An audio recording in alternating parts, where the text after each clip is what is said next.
started, a copy of the Open Meetings Act is located on the north wall of the legislative chambers, and there is also an automatic external defibrillator that is available on the back wall of the legislative chambers. Please stand for the Pledge of Allegiance.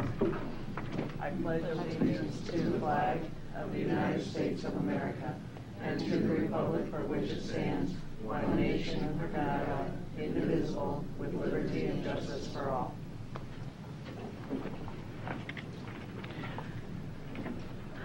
Sadly, again, I would ask for a moment of silence before we begin our meeting with all of the tragedy that has hit our country over just the last week or so.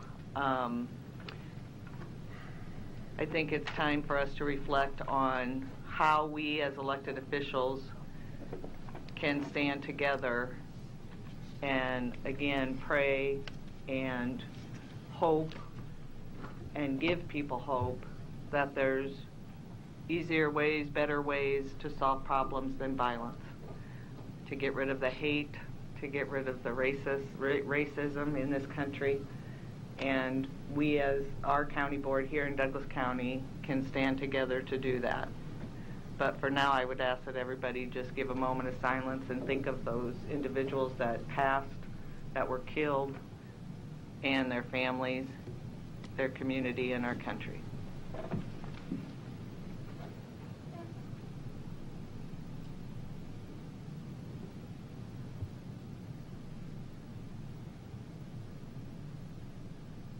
Thank you. We will begin with the agenda for the Douglas County Board of Equalization. Roll call, please. Commissioner Boyle. Here. Commissioner Kavanaugh. Commissioner Duda. Here. Commissioner Kraft. Here. Commissioner Morgan. Here. Commissioner Rogers. Here. Madam Chair. Here. Item A, approval of the minutes of the Board of Equalization meeting held Tuesday, June 28, 2016. And item B, call for a meeting and set Tuesday, July 19th as date for hearing on certified assessment corrections, reflecting the addition of omitted property to the tax rolls or increased value on property. Is there a motion to approve A and B? So moved. Second. A motion and a second by Commissioner Boyle and Morgan. Please vote.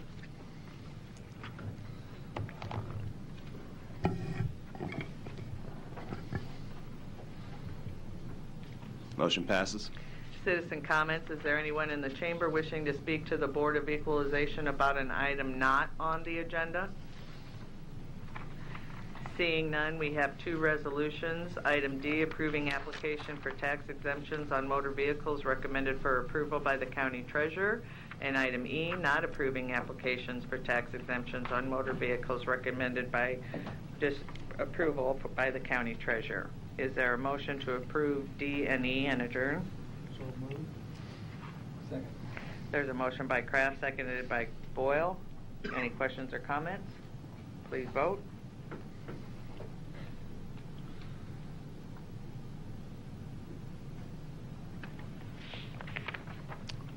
Motion passes. Please note that our Board of Corrections meeting has been postponed till Tuesday, July 19th, 2016. We will move to the agenda for the Douglas County Board of Commissioners. Roll call, please. Commissioner Boyle, Commissioner Kavanaugh, Commissioner Duda, Commissioner Kraft, Commissioner Morgan, Commissioner Rogers. Madam Chair. Here. Item A, approval of the minutes of the Board of Commissioners meeting held Tuesday, June 28, 2016. And item B, approval of claims submitted for payment process through Tuesday, July 12, 2016. Is there a motion to approve? Second. Motion by Boyle, seconded by Morgan. Any questions or comments? Please vote.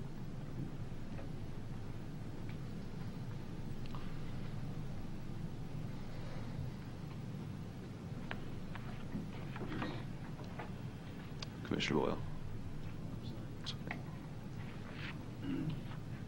Motion passes. Next is our consent agenda, items A through G. Is there a motion to approve? So moved. Second. Any questions or comments? Motion by Kraft, seconded by Rogers. Please vote.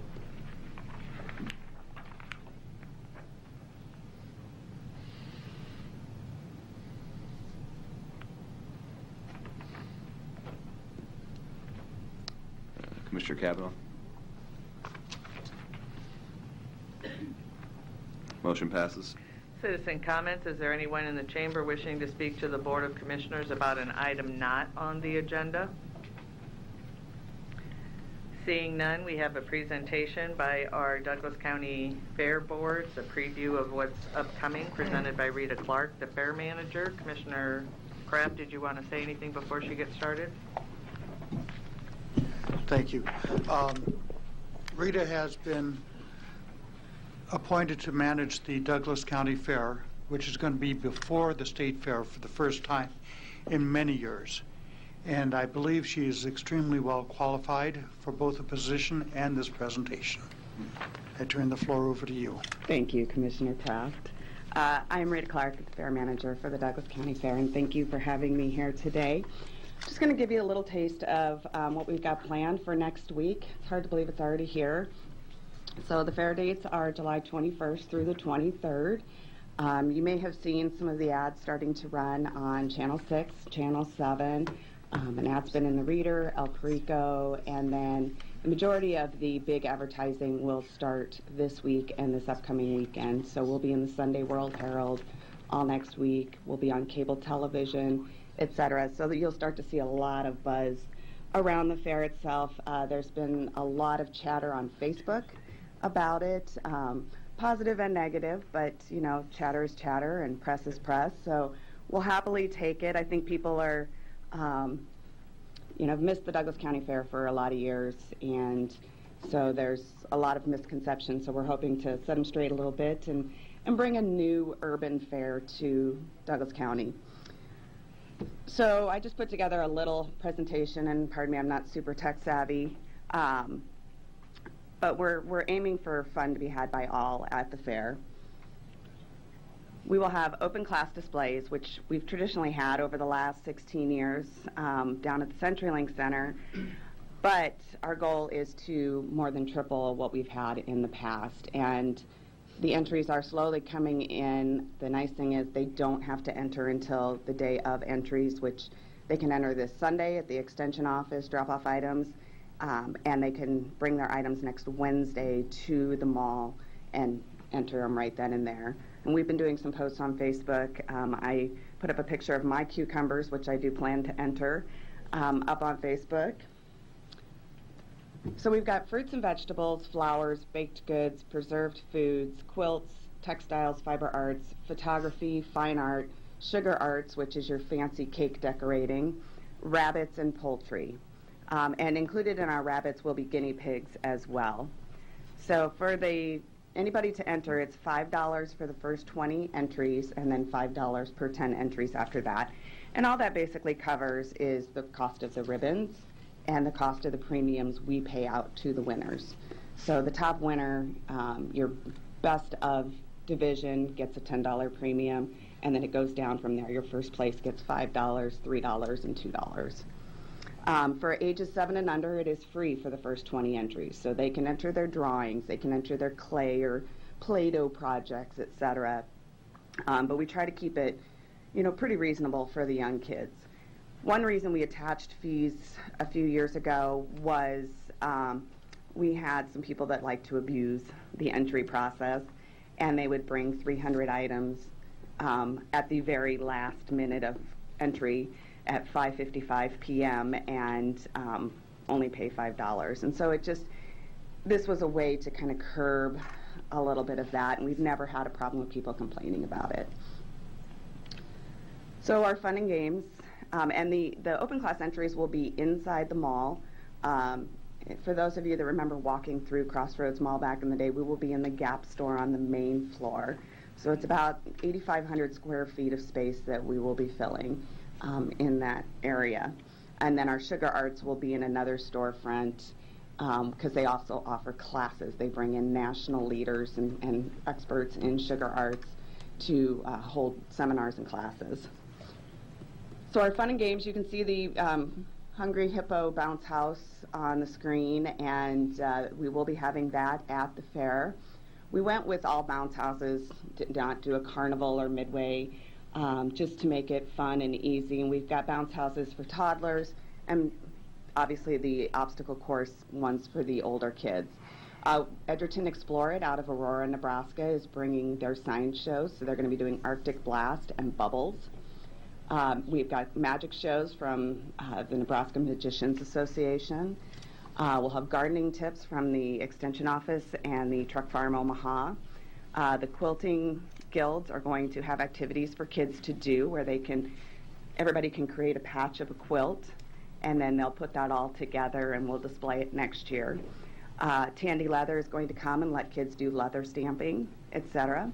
And then we will also have a petting zoo, which we'll keep small and simple. It is free admission, so other than entering the contests, anybody can walk into the fair for no cost at all. I think that might be part So our entertainment, Saturday afternoon we will have Ed Swoboda's Red Raven Orchestra, so if you're a polka fan, this is the time to come. They're very excited about being there. Thursday night we're going to do a showing of Aladdin under the tent, so it'll be family movie night, and we're encouraging kids to come in their favorite Disney character costume. Friday evening we've booked all local bands from Omaha, so Peace, Love, Etc., which is kind of a funk, groovy band. Matt Cox, who's probably one of the best singer-songwriters in the city. Then Saturday again, Red Raven Orchestra, DJ EM, which is a bit of a funk band, and then High Heel, which is a cover band. They do a lot of 70s and 80s covers. And again, it's all free to attend. Other activities are Kids Pedal Tractor Pull. This is a statewide competition, and it's open for ages 4 to 12, and each age has its own age group, and so they only compete against kids their own age. It's free to enter, and then the top in each age group goes on to the state fair to compete as a representative of Douglas County. So that'll be fun. That's Friday evening at 5 o'clock will be the pedal tractor pull, and again, that's only open to kids. We're not doing the large tractor pulls, just don't have the space for it. And then we are also going to do an amateur barbecue competition. So we're inviting the best backyard barbecuers in Douglas County to come compete to win the Best of Douglas County competition. So basically, the Douglas County Fair aims to bring families together for a few days of fun every summer to celebrate the uniqueness of Douglas County, Nebraska. One thing we are trying to emphasize is that we are a very urban fair. The majority of our population is in an urban center, so that makes us very different than most county fairs in the state of Nebraska. So we are looking at trying to do some things that are representative of that urban culture. So that's why we've only got the rabbits and the poultry in the terms of animal entries. We just don't have the space, and we don't have the youth involved in the large animal entries to bring to the fair. There just is not, and I'm sure, Claire, you can probably back this up. We just don't have that kind of a base anymore. Now, if we wanted to do open shows in the future with larger animals, we could do that, and we'd bring them in from a regional area. So our long-term goals, obviously, are to secure a permanent site to host the fair, the high school rodeo, and any other activities that help promote Douglas County, Nebraska as, the place to be. And just to give you a little idea, there is no urban fair in the Midwest at this time. Chicago does not have a county fair. Kansas City does not have a county fair. Des Moines, I say you can't count because the state fair is in the center of their city. The closest to us is Denver County in Colorado. So I think we've got an opportunity here to really shine as the Midwest, only true urban fair. So I hope you will all come. Attached to the agenda were schedules, but I'm going to give these to Dan and then let him distribute. This gives you a breakdown of days and times that activities are happening. Commissioner Kraft? Thank you. Yes. This is a great opportunity for everybody who's got their backyard garden or a community garden. Could a neighborhood group submit something from a community Absolutely. garden? Okay. And a Boy Scout troop could. Absolutely. So one of the classes that interests me most is oddities of nature. Yes. Yes. And we're talking about fruits and vegetables. Correct, yes. If you have, no, does not apply to people. It is purely fruits and vegetables. If you have a cucumber that happens to, look like, whomever inspires you. If you have a tomato that comes out a little strange. I remember seeing a tomato years and years and years ago when Richard Nixon was president that looked like Richard Nixon, and it was just amazing. So that's always stuck in my mind. And an oddity of nature doesn't have to look like something. It could just be like abnormally large. For those of us in the South Omaha area who have had the lead abatements done to their yards, we've got some pretty darn good looking vegetables that grow. So, it is anything that's unusual compared to what it would normally look like. And it's at the Crossroads Mall. Correct. Admission is free, parking is free. The hours, please? 10 a.m. to 7 p.m. will be everything open, and then from 6 p.m. to 10:30 p.m. Friday and Saturday night, we'll have live music playing. We'll keep the bounce houses open during that so parents can bring their kids down and they can go play on the bounce houses while the parents listen to some music. We'll have food trucks. We've got Peanut Butter Johnny's and Scotty Go-Go Grill, and then O'Donnell's Popcorn are going to be our food vendors this year. All are very excited. And we're lucky that a lot of these organizations have taken a chance on us the first year out. Yeah. One last thing. On the desk outside are some of the brochures Yes. that tell you all the classes, the cost, and how to enter. Commissioner Kavanaugh? This is very exciting. I think that you and the Fair Board, Commissioner Kraft, have done some great work on moving us into this next phase of county fair and bringing to Nebraska an urban county fair that fills a need, particularly with respect to this, I guess it's called urban gardening. That's a burgeoning phenomena here in Omaha. I mean, I noticed that Congressman Ashford is having a symposium later in August regarding locally grown food and encouraging people to pursue that. So you're going to have, in addition to the extension people there to talk to people about gardening, the Truck Farm Omaha will be there. Exactly. Now, is that like I go to the Exarban Farmers Market every week? Is that going to be a similar phenomena? The Truck Farm Omaha, they work directly with schools and after-school programs to basically teach kids how to do container gardening in unusual ways. For those that may live in an apartment or may not have your traditional backyard garden, they show them unique ways to plant fruits and vegetables in containers, whether it's a milk jug or a pot that you find. They even have a garden growing out of an old toilet. So they really try to show some different things that would apply to an urban setting. That's great. The music offerings that you have are varied and I think really good. Peace, Love, Etc., Matt Cox are two great local bands, and those are all free, right? Correct. Free yes. concerts. Well, I really want to commend you for the hard work that you've done. Thanks for that. We're looking forward to the Douglas County Fair moving into a whole new era. Great. Thank you. Thank you. And just one last note. On Saturday, just looking ahead at the forecast, it is supposed to be about 98 degrees a week from Saturday. So those of you who may have a beef against the Douglas County Clerk, or just like to pick on officials, Dan Esch, and then we are working on determining someone from the appraiser's office and or the assessor's office and the Douglas County Sheriff to also participate. We're going to have a dunk booth. And it is free. I volunteer PJ Morgan. Commissioner Kraft? Yes.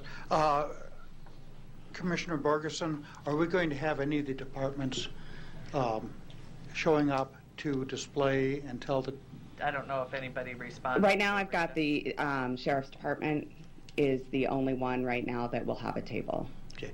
Would you be willing to send out another did. letter, please? A second letter? Yeah. Follow up, thank you. Because this is a great opportunity to showcase county government, what we do, why we do it, and how we do it. And I think, too, if the departments get a feel for what the event is like, it's going to give us an opportunity to find ways to partner with those different departments in the future. Like with the Douglas County Sheriff's Department up in South Dakota, the State Patrol puts together at their state fair a drunk driving course. So they set up a golf cart course, put these goggles on the drivers that simulate how many, 4 drinks, 6 drinks, 8 drinks, so people start to understand, oh, maybe I shouldn't have 4 drinks and drive home. So it's a great opportunity to do some educational pieces as well with the different departments at the fair, but in a fun way. Sure. Okay. Commissioner Kavanaugh? Just one final thing, Rita. I want to commend you for recruiting County Clerk Dan Esch for the dunking booth, where he will prove beyond any doubt that he is the coolest elected official in Douglas County. And Dan, thanks for stepping up. I know that Mike Boyle had a real desire to do it, but now that you're going to be there, he's really in your shadow. So thank you for participating. And if I may, Briefly, the reason some of us won't be doing it is because there's a National Association of County Officials where we will be going to seminars and educational events. So otherwise, very honestly, I would be there. Well, Hopefully next Claire's year. not going, so he could very possibly step in. Thank you. We'll have him judging poultry. There you go. I thought You could goats were get your goats expertise. next year. Yeah, Clerk goats, could enter as exactly. goats. Yes. Well, and one thing, too, I don't know if you've seen the news in the last day. One thing we are going to have to compete against next year is the Web.com tour returning to Omaha. Yeah. Is the same, when they announced it yet last night on the news, it's the same week as the fair. So we'll have to kind of work around that a little bit for next year. Maybe there's something we can partner with. Exactly. Good. Very good. Thank you. Rita. Great, thank you. With that, before we go to the public hearing for the budget, I would like to skip over to the committees and take the items 1 through 10 under the Child and Youth Services Committee. And Catherine Hall, I don't know if you wanted to say anything about all of these or just give a brief summary of what we're doing here. Sure. These are just one quick clarification. Item 1 under that agenda, we'll need to lay over. We're still waiting for some feedback from juvenile probation. But all of these items are funded with the community-based juvenile services aid grant from the Nebraska Crime Commission. Okay. So with that, we could probably take all of those together. Does that include the layover for item 1? Okay. So there's a motion by Commissioner Rogers, second by Commissioner Duda. Any questions or comments? Please vote. Second, please.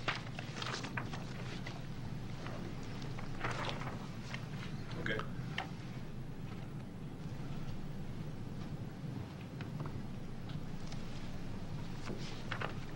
Motion passes. Thank you. With that, we'll go back to the public hearing. This is our public hearing for our budget hearing and adoption of the proposed 2016-17 Douglas County budget. It is in the amount of $390,447,968. Our finance director, again, has done an excellent job on steering the board through this process, and we appreciate his hard work as well as all of the department heads and elected officials. Again, today is the public hearing. We will take input, but the board can take action if we so desire. So with that, the co-chairs of the Finance Committee were Commissioner Boyle and Commissioner Morgan, and they also did a wonderful job with all of the hearings. And so did you want to start the process off? sure. Commissioner Morgan? Would you like to say anything, Commissioner Boyle? We were joking about this morning, and PJ is going to take the lead on this, and I told him I kind of wanted to do it like they do at the television stations, where we go back and forth with comments. But anyway, Commissioner Morgan will handle the comments, please. Mike's new to politics, so he's a little shy. Well, PJ beat me for mayor back in '80, whatever. So that's the way it is. He loves to say that. He let me win. Yeah, right. Anyway, first of all, I again want to thank Joe Lorenz and all the commissioners for their participation. I really appreciate it, because everyone was there at every meeting, and that's very, very helpful. I also want to not single somebody out, but I'm going to do it anyway. Doug Kagan, I thank your organization, your watchdog presence at our meetings and other meetings, and I also appreciate your comments about our transparency. We don't have any meetings without those meetings being open, and I've been fortunate enough as the co-chairman of the finance for the last 6 years I've been on here, and the 5 of our budgets have not had a mill levy increase, and I think today we will keep that record intact and not have any mill levy increase. And it's important to note that in county government, we do not have other sources of revenue. And as we know, the property tax has been pretty difficult because we've had a decline in valuations. We see some of our medical facilities taking on other properties, and a decline in some of those valuations, whether it's the HDR buildings that'll be sold soon, or the tenant property, St. Joe's Hospital, those going off the tax rolls, which are large amounts that come off from our revenue source. But I think all departments have worked with us and done the very best. And I thank all of the elected officials and other departments of government that have participated in this process. So it makes the job somewhat easy. I think we have some amendments to the budget that I'm going to have Joe talk to, reducing a library expense and some of those kinds of things, and corrections. I also want to just mention, and I think it's worth mentioning, that we have seen a substantial decline, not only in the area because of the city's annexations, but we've seen a decline in our population of Douglas County. If you go back 10 years, when the population of the outside the city was about 116,000, today it's at about 71 to 2,000. So we've had a pretty substantial decline in the population, not just the square miles. So we need to keep that in our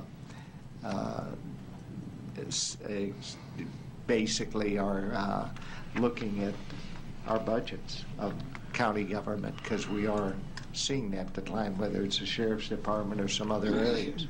So Joe, with that, why don't you talk about the health center and corrections and some of those things. First, PJ, before we get to the amendments, I'll do a brief summary of the budget that's as proposed, and then we'll come back and see what type of amendments we want to do. So if you look at the screen, and I have copies too, maybe Patrick can distribute them, but starting out on the first page, which is a 10-year history of the tax levy, the total tax levy for the county, for Douglas County. This year, the budget calls for keeping the levy flat at 28.059 cents. And as PJ says, over the last 10 years, there really hasn't been a real significant change in the levy. That if you look at the levy in 2006-07 at 26.427 versus today's 28.059, the levy is 6.2% higher than it was 10 years ago. So, if you would take that, it kind of goes up on average a little more than 0.5% a year, which would be significantly lower than inflation. So the levy's been basically like I say, this will be the third year in a row that it's at the current rate as contemplated in this budget. Okay, the next page. This is always an interesting chart. This shows what the total taxation bill for a resident of the city of Omaha would look like. And the key point from the county perspective is that the county's share of every dollar of property tax revenue is only 12.67%. And we've been in that 12 to 13% range for the past few years. And the other thing that shows is the by far the largest component in use of property tax revenues are for the schools, that between Omaha Public Schools and the learning community, it accounts for over 55%. And that kind of gets into the argument they've been having and the discussion they've been having in Lincoln that property taxes are high in general in Nebraska because the state has chosen to fund the schools almost exclusively through property tax. And here's the example that in Douglas County, over 55% of property tax dollars are going towards schools. Well, the county is under 13%. So highlights for the proposed budget. As I said, there's no increase in the tax levy on assessed property values. The proposed budget of $390.4 million is $17.5 million or 4.7% greater than the budget for the year just ended on June 30th, 2016. The general fund budget of $193.1 million is $5 million or 2.6% greater than the year just ended. The key drivers for increases in the budget are first, increased health care costs continue to be a driver in terms of claims for employee medical. Those are continuing to increase at high single digits. That I would say those are by far the greatest increase in the cost we're facing is employee medical cost, and that's not something that is just specific to the county. I think if you look everywhere, that's a general issue as healthcare costs continue to increase significantly greater than the rate of inflation. A couple other points in this budget was that capital improvements or capital spending on county properties was increased by $565,000 to assist with the replacement of the infrastructure and heating equipment, cooling equipment. We have old county properties that require increased maintenance, and we've been putting the budget at a fairly low level for the past few years, so we have to do some catch up, and so that was the key driver of why we increased it by $565,000 this year. There's some one-time costs. The election commission budget is up almost $1.5 million, and that's because of the cost for running a general election and a mayoral election in this budget year. So like I say, that's something that happens one every 4 years, so that will go down next year. The health department budget increased $2.1 million on the expense side, but that's offset by grant revenues that have been agreed upon and received to fund some new initiatives through the health department. So even though the expense budget is going up, there's a revenue offset, so that doesn't really increase property tax dollars. And the hearing regarding the final tax rate is always done after the final valuation is certified and received on August 20th. So that will probably be done right around Labor Day when we will certify the final tax levy based on the final valuation. So the next page, just a quick summary. You can see general fund goes up 2.6%. Then another point I want to bring up here is the salary adjustment. Typically we fund that at about anywhere between $1.75 million and $2 million to fund salary increases for our employees over the course of a year.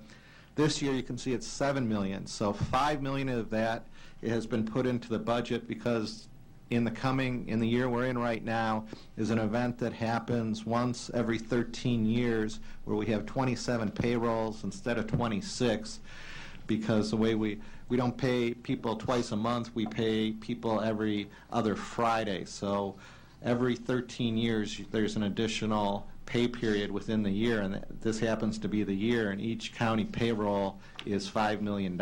So that is really accounts for that increase, and one of the reasons that the budget is up, if you took that $5 million away, the increase in operations supported by property tax would be closer to 3% rather than the 5.3% at the bottom. So there is another kind of one-time item there.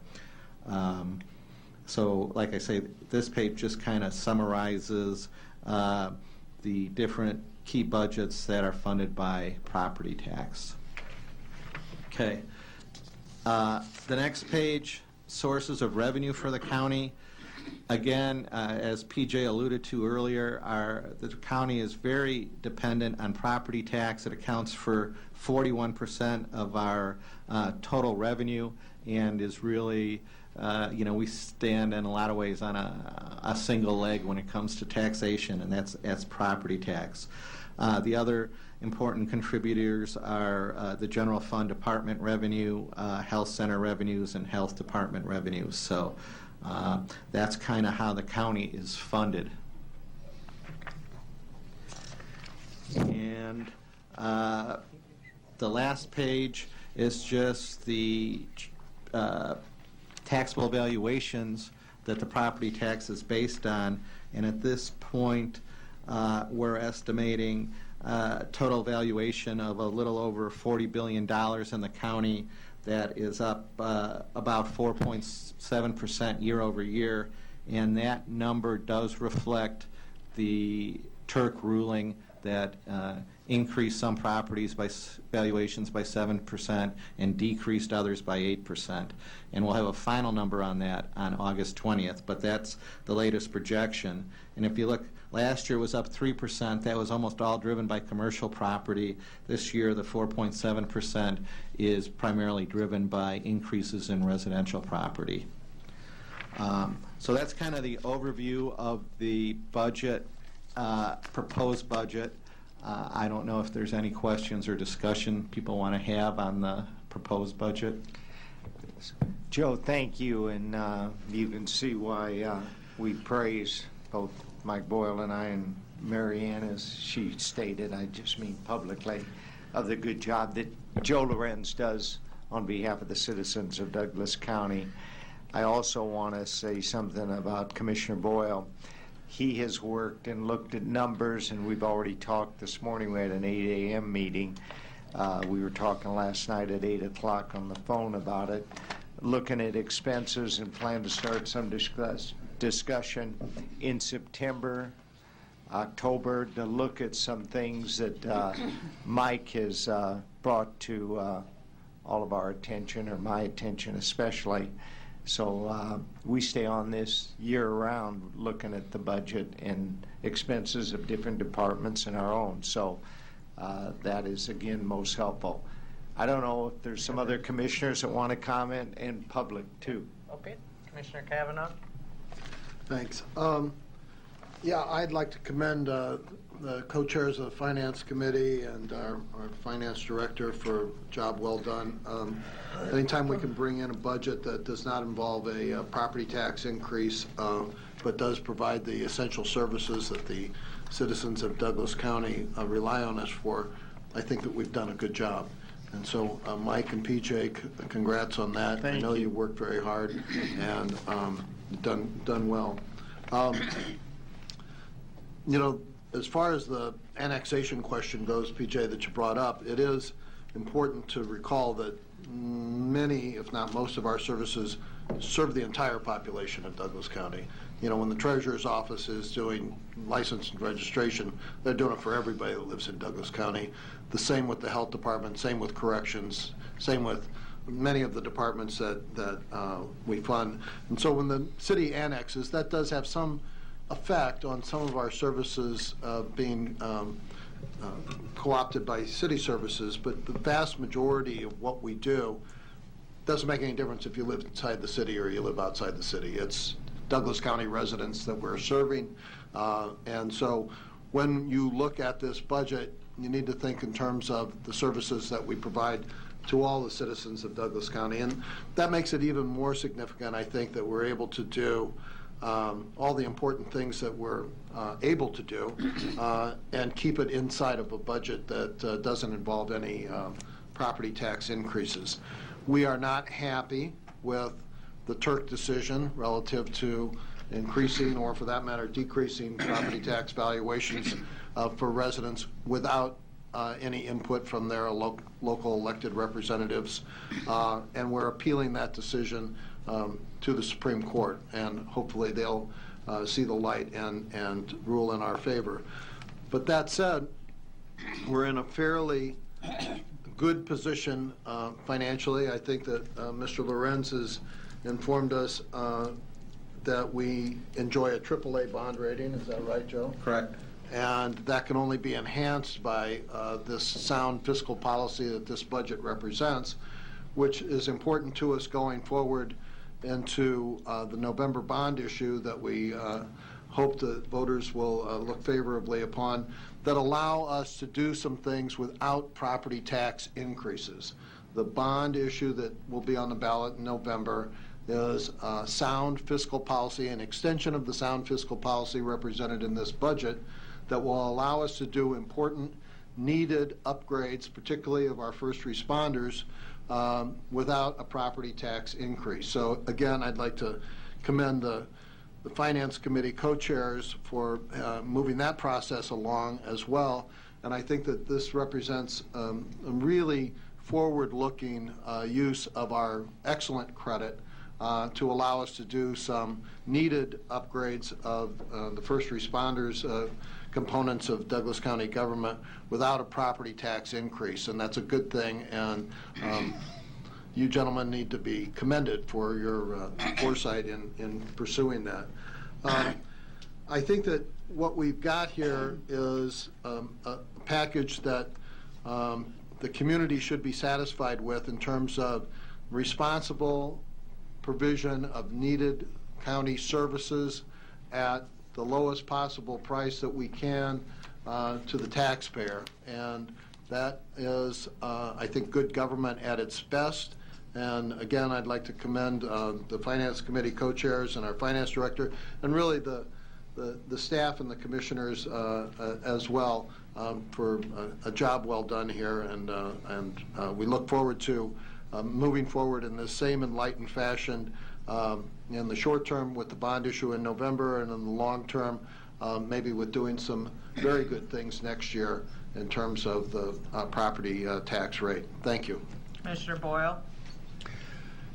Well, yes, excuse me, I too, excuse me, want to express my appreciation to all the board members and for participating actively in the budget hearings. I don't know how many we held. It seems like about 20 or so, covering all the departments and maybe not that many, but and elected officials as well. And the participation of the public with Doug Kagan kind of leading the charge, holding our feet to the fire, is extremely helpful. And while sometimes we don't agree, a lot of times we do. And his organization has really helped us steer a fine course in looking at what we're spending money on and maybe what we shouldn't be spending money on, and it's very helpful. So I want to thank you publicly as well and your organization.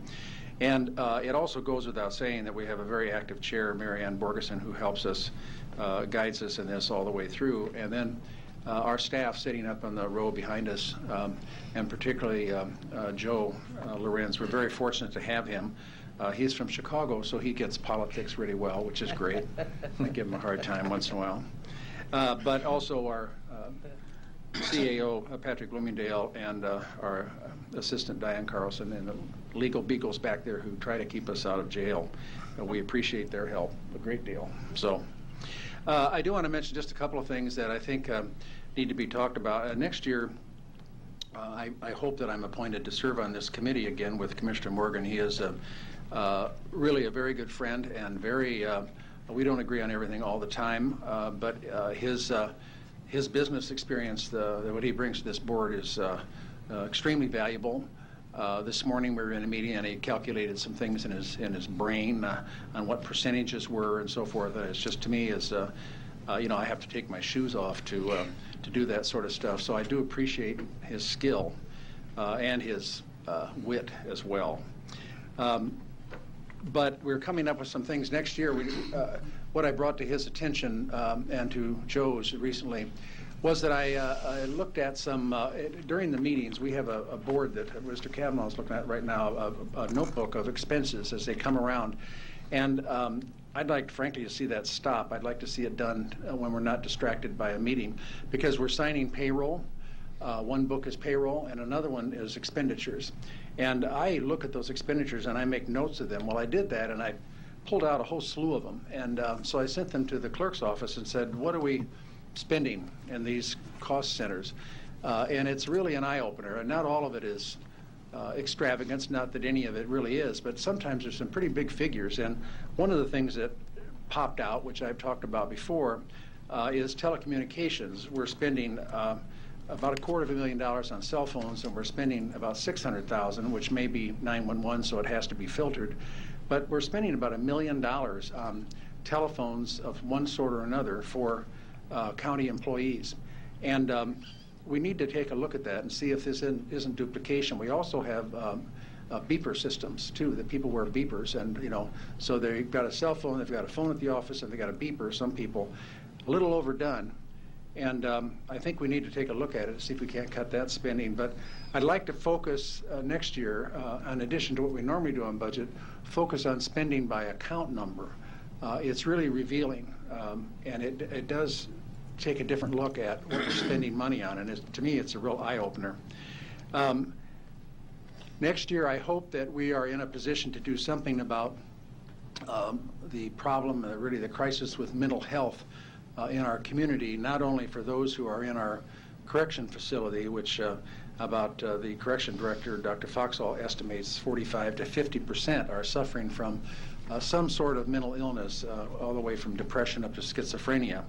And we do have, on occasion, we have had the city send us people who are actually one man who was strapped down, arms and legs, and wanted us to take him. They had no place else to take him. We need a psychiatric emergency room, and Commissioner Borgeson has taken the lead on looking, and she's found some terrific options.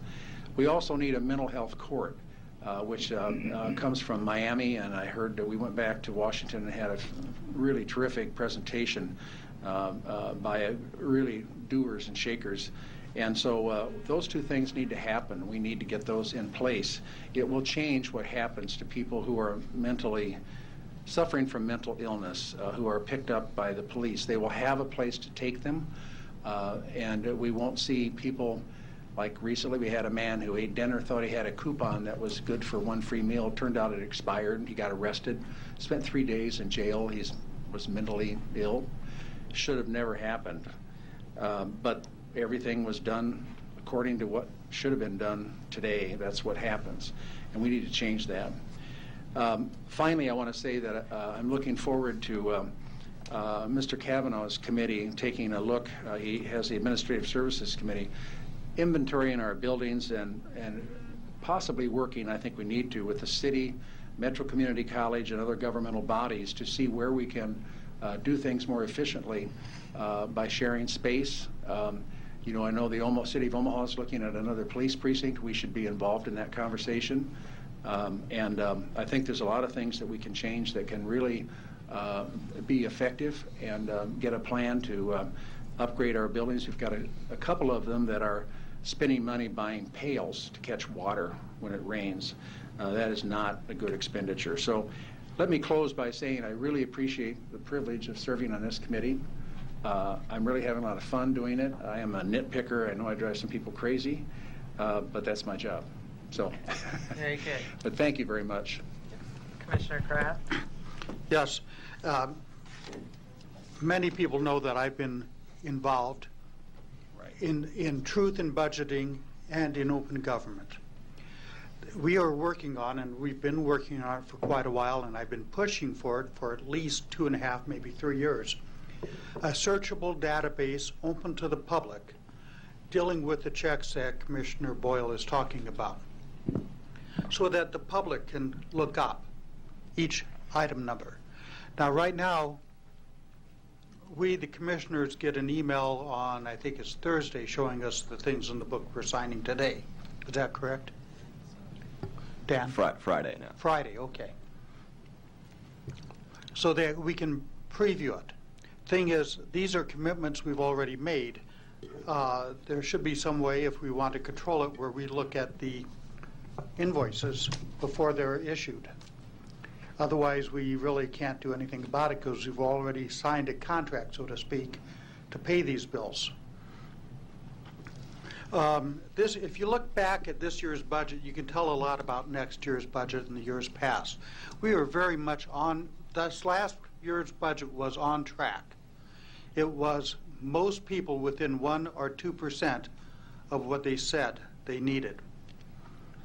Truth in budgeting means not using fuzzy math, not overestimating revenues like some people would like us to do or would like to have us have done in years past. Underestimating expenses. Truth in budgeting, when I ran my business, I wanted to know what I was actually spending and what I was spending it on. So we have worked very hard on being fiscally responsible, fiduciarily responsible, and that's a legal liability if you're not. Just look what happened to Gage County with the Beatrice 6. Because they didn't want to spend $350, which was less than 2 cents per citizen, they ended up spending $1,500 per citizen, which is twice their annual budget.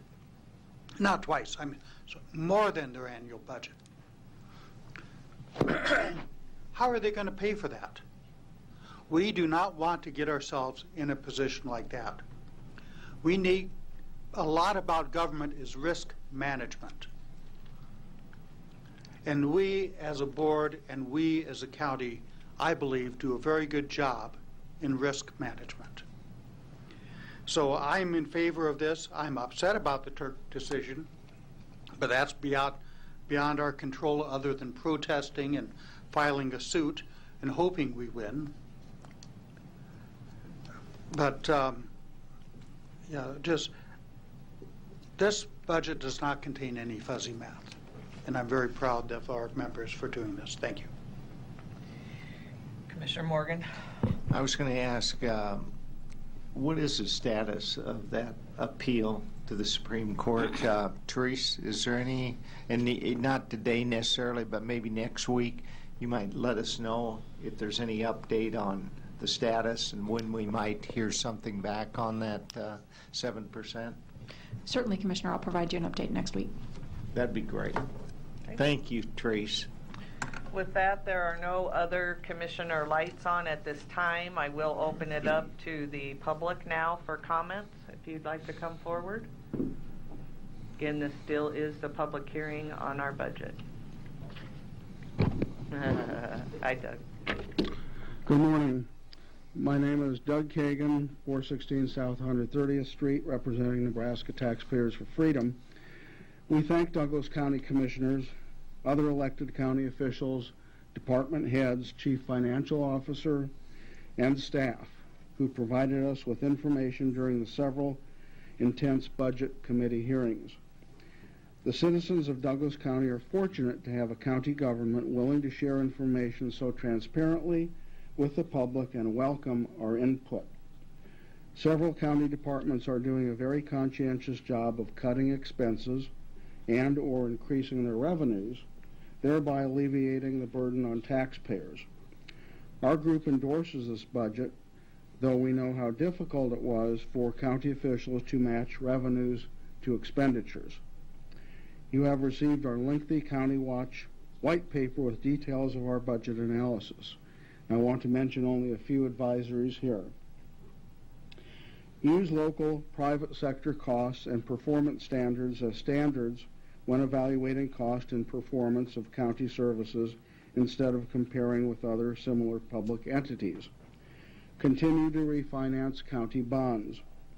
Concentrate on budget items that are spiraling. Health center and labor contracts, including employee pay categories, health insurance, and pensions. Set a milestone date for a comprehensive review and reconsideration of privatization regarding the HMA recommendations for the health center and community mental health center. Institute both performance audits overall and desk time audits in every department. Utilize zero-based budgeting everywhere. Restrict the expansion of types of county government spending, for example, subsidies to community organizations and inheritance tax contributions.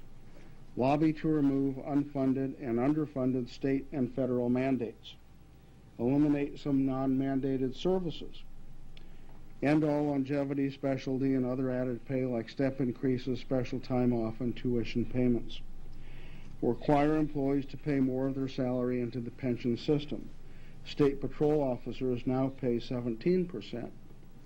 Continue periodic strategic planning meetings. Set goals with benchmarks and analyze success or non-success at reaching these benchmarks. These meetings and subsequent actions would eliminate the necessity to dip into cash reserves and use inheritance tax proceeds and surplus funds from various departments to fill budget gaps. Backplan it to include 4-year objectives, 3-year objectives, 2-year objectives, and 1-year objectives. In conclusion, good job, County Commissioners. Thank you, Doug. Anyone else wishing to speak to the board during the public hearing? I would just like to echo actually Commissioner Boyle's comments about our planning process continuing, I guess, but starting in terms of budget processing on the mental health issue. We need to really focus on how we can use, even if it's existing resources, how we can use them better on the front end. And in the end, it would actually save us money, but it is an issue that has been just not here, but across the country, as we talked about previously. So I'm committed to continuing that work, and I'm glad that I have you by my side as chair of the corrections to continue that, because it's we keep seeing an increase in it getting worse rather than getting better at this time, and we really do need to make it a bigger priority than what we have so far. So, but again, the budget is a sound budget. I think, again, all of the department directors and elected officials have worked graciously with us, and we appreciate that. These are still very hard times for local governments, and we appreciate all the cooperation and the work that's been done on this budget. With that, there are no other comments or lights. I will close the public hearing. What is the will of the board? One thing, there are a few amendments that came up in the last week that I'd like to bring through with the idea that if these amendments can be voted on today, if there are no adjustments to the budgets of the public officials, then this budget can be voted on and approved and put to bed today. So there are a couple small, what I would call non-material amendments that I would just like to, that I reviewed that with Commissioners Boyle and Morgan as co-chairs of the Finance Committee, and they're really their amendments, but I could run through them and summarize them for the board right now. Please do. Yes, can I just make a legal question, I guess, that so we're still in the public hearing doing this, correct? Because it has the public, I closed it, but no motion or anything's been made. So do we do these amendments during the public hearing, or do we do it when a motion and a second's been made to adopt the budget? Commissioners, I would include the discussion and then make the amendments and allow the public to have an opportunity to come forward and speak to them. Right. So technically, it is part of the public hearing. But we can't vote on them, as Commissioner Duda was just After stating. after you After we- officially close the public hearing, after all of the amendments are discussed, then Okay. close public after close public So- hearing, and so then, I'm- then vote. Okay, so I'm going to basically leave it open There you at go. this time to again discuss the amendments, and then when we vote on them, we'll be voting on them after the public hearing's been closed. Okay, Commissioner Morgan, did you have something you wanted? Okay. wanted Joe to go. All right, Joe? Okay. There's three of them. The first one is to reduce the library expense budget by $281,857 to reflect the impact of the proposed annexations of unincorporated areas, SIDs in Douglas County that are going to be annexed by the city of Omaha. So the library, under an interlocal agreement, there's a formula based on a per capita amount, and as that's being reduced, that's leading to the expense budget for the library being reduced. So the budget would decrease from $2,475,439 to $2,193,582, which is the reduction of $281,857. Excuse me, I realize I don't have the floor, but there's Mr. Duda is still up. Yeah, No, we I'm just, want it I'm just after the in, amendment. I'm just in queue. Oh, okay. I'm in line. I just would like to ask, if you would, Joe, would you explain for the people who are watching what this is all about, the library fund in the first place, what it is, what it's Sure. supposed to do? There's an interlocal agreement that was entered into, probably about a decade ago, that gives the people in unincorporated Douglas County, including the SIDs, the ability to use the libraries, primarily in the city of Omaha, but also the city of Valley, Bennington, and all the municipalities within the county. But in order for them to have this right to use the libraries, the interlocal agreement calls for a funding mechanism where all the people in unincorporated Douglas County are funded the same amount that the city of Omaha spends per resident to fund their library. So we take the amount of people in unincorporated Douglas County and multiply it by that per capita amount, and that amount then is expressed as a separate levy on a tax bill, and that money is then raised through the tax levy and then distributed to the municipalities within Douglas County towards their library fund. Thanks, Joe. Okay. The second amendment is a reduction in the corrections expense budget of $325,201, and this reflects attrition in the workforce. When we do their budget, we typically put a 2% attrition factor in for the large county departments to reflect turnover, and then knowing that new people would be hired at a lower rate. When the corrections staff was working on their budget, they didn't take that 2% reduction. They noticed it kind of at the 11th hour, called me and said, well, to be consistent, we should do it. So that's a reduction of $325,201 to their expense budget, which would decrease the corrections expense budget from $37,020,150 to $36,694,949. And like I say, that was brought to my attention by the corrections staff who caught it in their budgeting. And then the third and final amendment would be to increase the health center expense and revenue budgets by an offsetting amount, and that amount would be $227,897, which reflects an increase in programs that will be funded from outside sources. The primary source of that funding was increased funding came from Region 6 for some more projects for the Community Mental Health Center. So, they're going to fund the program, but there's a revenue offset. So the expense budget for the health center would increase from $47,592,666 to $47,820,563. And the revenue budget would increase from $32,037,974 to $32,265,871. So this one, there's an exact offset in the increase in expense and revenue, so there's no increase in property tax funding on it. So the net effect of these three amendments would be a net reduction to the county expense budget of $379,161, which would reduce the county expense budget from $390,447,968 to $390,068,807.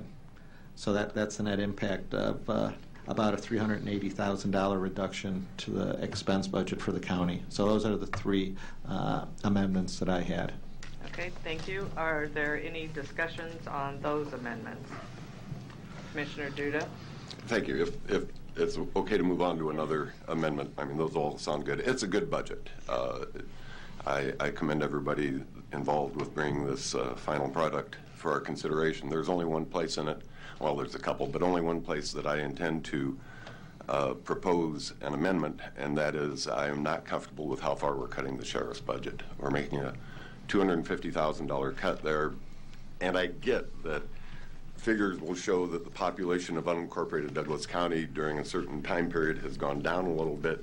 There is still explosive growth going on in unincorporated Douglas County. Talking to an officer last week on the Bennington Fire Department who says they're reviewing 6 to 8 building permits every week for new construction going on in their area. This is unincorporated Douglas County still has a lot of growth occurring.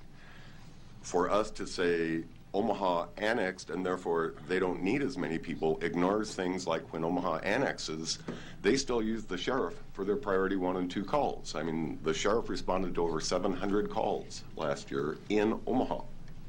It's not just outside of Omaha. These areas that are being annexed, Omaha doesn't necessarily add police officers every time they do an annexation. They're trying to trend up. I'm trying to keep us from trending down too far. Once we make these cuts, we won't restore them. We'll never give them their deputies back, I believe. If you look at their staffing level on the road patrol, it is lower, incrementally, but it is lower today than it was 10 years ago. I'm just not comfortable us making the decision for them. They don't need this money anymore. Their drug forfeiture funds, we all know that those are drying up and going away. I mean, they're getting more restrictive all the time, and they have far less access to drug forfeiture funds than they used to have. I think it is in both the city of Omaha's best interest and in Douglas County's best interest if we don't cut them. As far as we were proposing, I would like to offer an amendment that we make their cut $125,000 rather than $250,000. It would be half the cut. I view it as a compromise, trying to meet them halfway, and that would be my motion. We're still in the public Oh, hearing. okay. So Okay. You're right. keep that thought. Thank you. Thank you for correcting me. That will be my motion That will be your when the opportunity All right, arises. good. Thank you. Commissioner Kavanaugh? I've got a couple of questions for Joe. Regarding the library budget, Joe, does Douglas County actually run specific libraries? The county does not, no. The municipalities run them. So we subsidize libraries that would be run by, say, Valley or someplace? Yes. Okay. And have we consulted with them relative to the impact of the cut to the library budget on what they're currently doing? No, because, like I say, this is all based on a formula that's contained in a interlocal agreement. So whenever there's an annexation and the population of unincorporated Douglas County decreases, the library amount, since it's based on a per capita amount, declines also. So, frankly, the libraries are, run by the municipality, so I don't think we ever directly communicate with them. Okay, but the monies that we appropriate for library services, we pass those through to these various municipalities. Is Yes, that right? because it's a separate levy, yes. Paid by the unincorporated people, Right. not by Douglas County as a whole. Okay, all right. Secondly, I have looked at the proposed cut to the sheriff's budget, and I'd kind of like to join Commissioner Duda in his proposal to restore part of that. In fact, I think we're all in general agreement that the budget as proposed at $390,447,968 is a balanced and responsible budget without a tax increase. But if we were to accept Mr. Lorenz's amendments, that would reduce further by, I think it's $379,000. Joe, is that correct? The aggregate of your three amended cuts? Okay. And if we were to take the budget further down by 379 and then add back the 125 that Commissioner Duda proposes for, I think, very essential services provided by the Sheriff's Department, our first responders, we're still coming in at below the proposed budget by, a goodly amount. So I think that, there's a give and take in the budget process. We all have to make hard choices, but fortunately we're in a position by making these additional reductions proposed by our finance director to add some needed resources back to the Sheriff's Department for the first responders that they provide, and I think they do a great job and an important job, and we would still come in under the proposed budget. So I think that the balance of those two things would argue in favor of Commissioner Duda's proposal. Commissioner Kraft? Yes. Sheriff, could you come up front, and could Tom come up with you?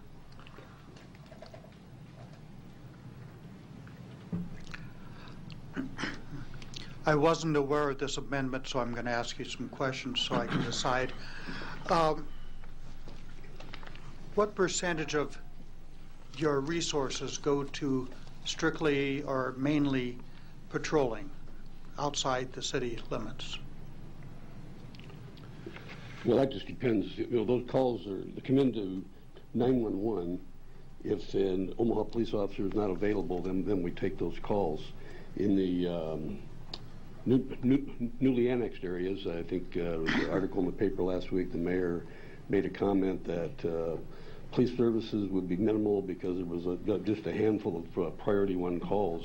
However, there was about 880 priority 2 calls.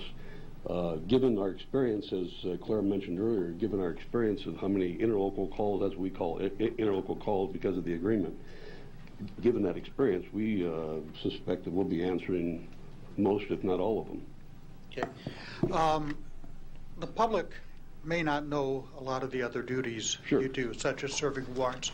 Would you enumerate those other duties, and which ones might be affected by not granting you this increase in funding? Well, if we have to reduce staffing levels in order to make budget, one of the areas would be our frequent trips to the various institutions for the Department of Corrections. So you're really not saving any money there. That would actually cost you. Well, we would try hard not to do that, but if you don't have the people, if you've noticed the number of murder trials that we have, I think we have about 17 pending murder trials right now. Those are heavily staffed, and given the nature of the environment right now, we probably overstaff them just to make sure we don't have an incident here.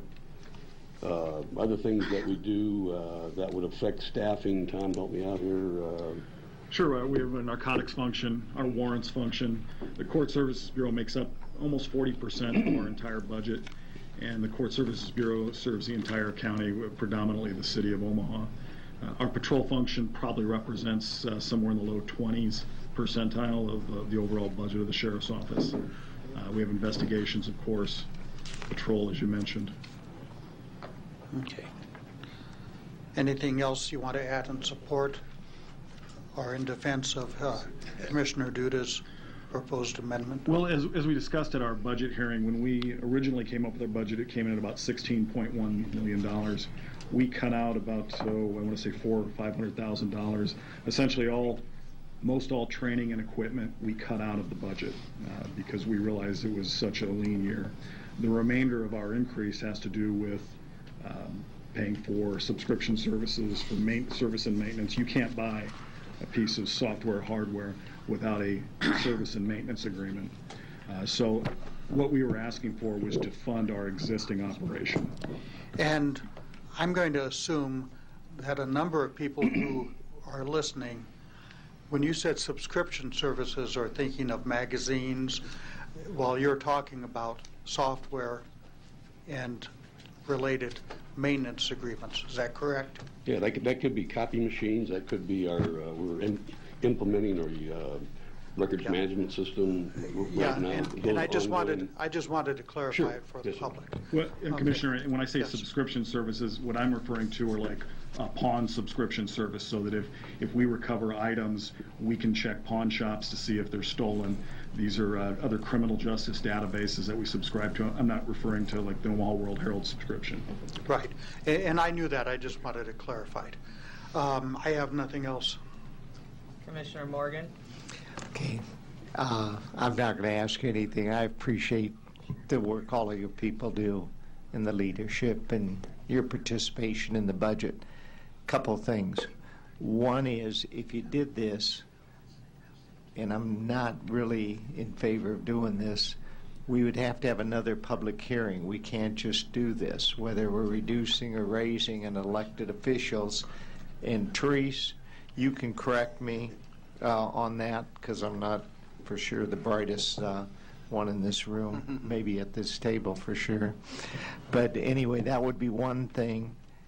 And I also think, when we talked about some things, Commissioner Boyle, I think if we did something, it'd be 3 weeks from now when we could adopt the budget because of some other reasons. So we'd be putting this all off for at least 3 weeks in adopting a budget. Therese, am I correct that you'd have to have another public hearing? Teresa, York County Attorney's Office. The law, what it doesn't tell, a question was just posed to me. Would this count as the public hearing? Since we have the sheriff here and he had notice of, obviously, Sheriff, you had notice, and so you're present today. The law doesn't tell me perfectly whether that would be the case, so I would like to pose this question to the sheriff's office, and that is, since you had notice of today's hearing and we are conducting a public hearing, would you consider this the public hearing at which you could speak and address the increase to your budget, possibly, if the board votes for it? Yes, we get a timely notice every week from Dan Esch. Every Thursday we get that, so we know well ahead of time what we need to prepare for. And if there's something that's critical, we may even get a heads up from a county commissioner or two that says, you know, you're probably going to need to be there to address that. So I don't think that part's an issue at all. And so, since the law doesn't tell me that it has to be a separate hearing from this one, this is a public hearing. It's still ongoing. The sheriff is present. He had notice of it. He's available to address any of the issues that may be present. And so I think the board could consider this the sheriff's hearing with regards to the alteration of his budget. And that's good. Patrick, did you have anything?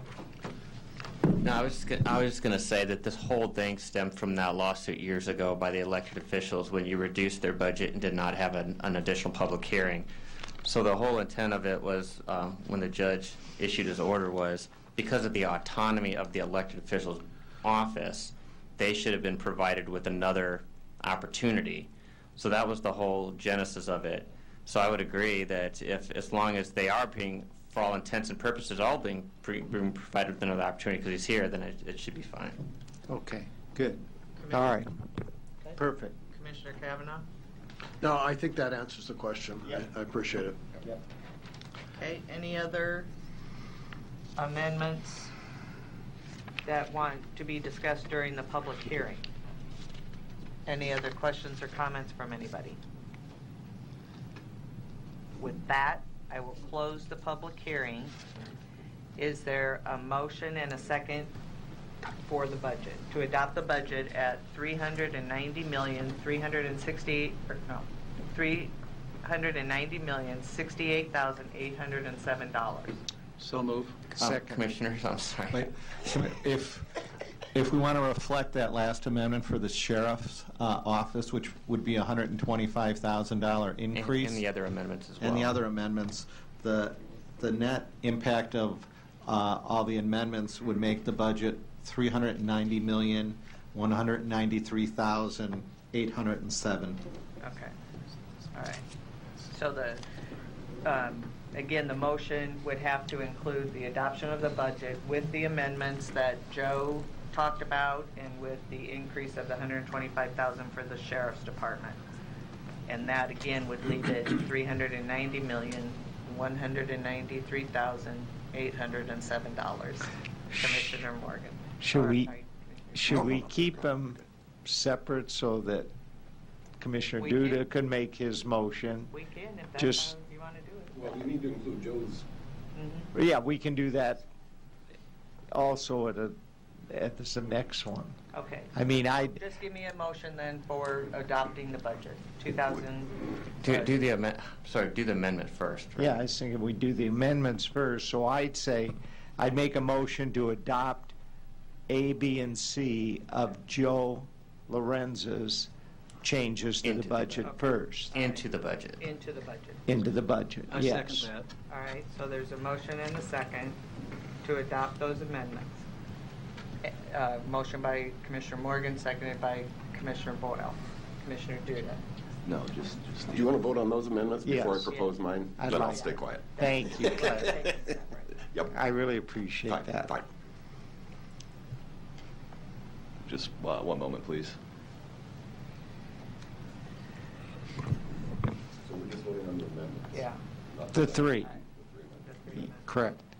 which is kind of backwards of how we've normally done it. While he's getting it ready, All right. I do appreciate the Taking a second. cooperation Yeah, that we sure. all have so far.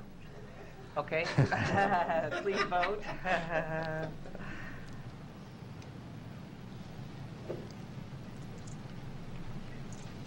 Motion passes. And now there's Commissioner Duda. I would like to move an amendment that we reduce the, increase the sheriff's office by $125,000. Okay, there's been a motion by Commissioner Duda, seconded by Commissioner Kavanaugh. Are there any questions or comments? And it would have to include increasing the overall budget by the same amount to reflect that. Yeah. One moment, please. That's fine. Okay, thank you. Please vote.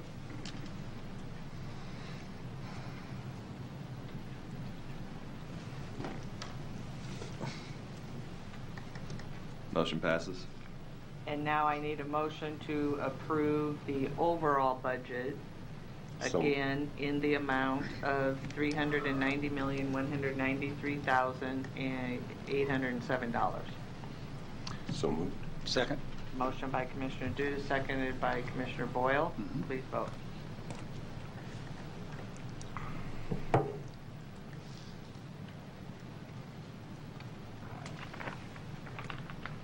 Motion passes.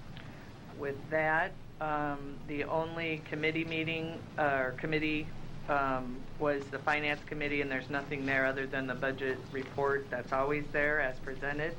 There are also the minutes from the last two Finance Committee meetings. We do have need for an executive session for Litigation. And that's it. Is there a motion to go into So executive? move. Second. Commissioner Boyle made the motion, Kraft seconded, please vote.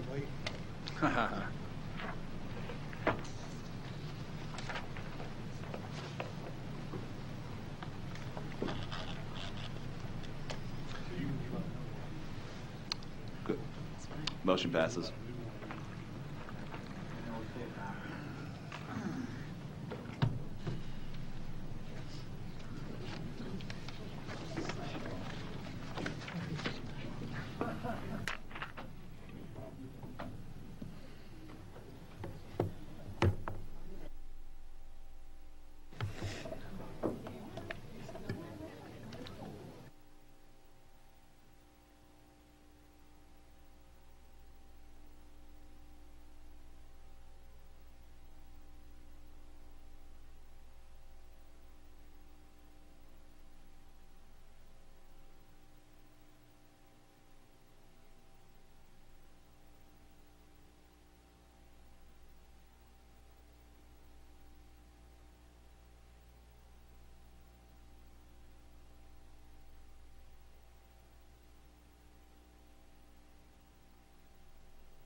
You got me on the motion? Yep, I'm all over it.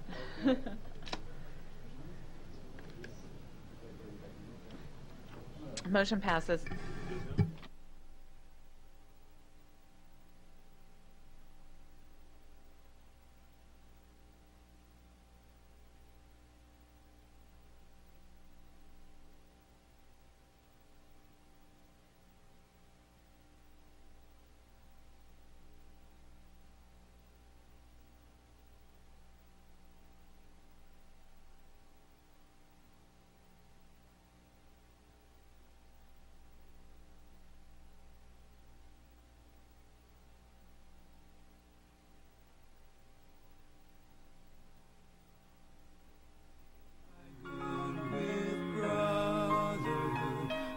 Sea to shining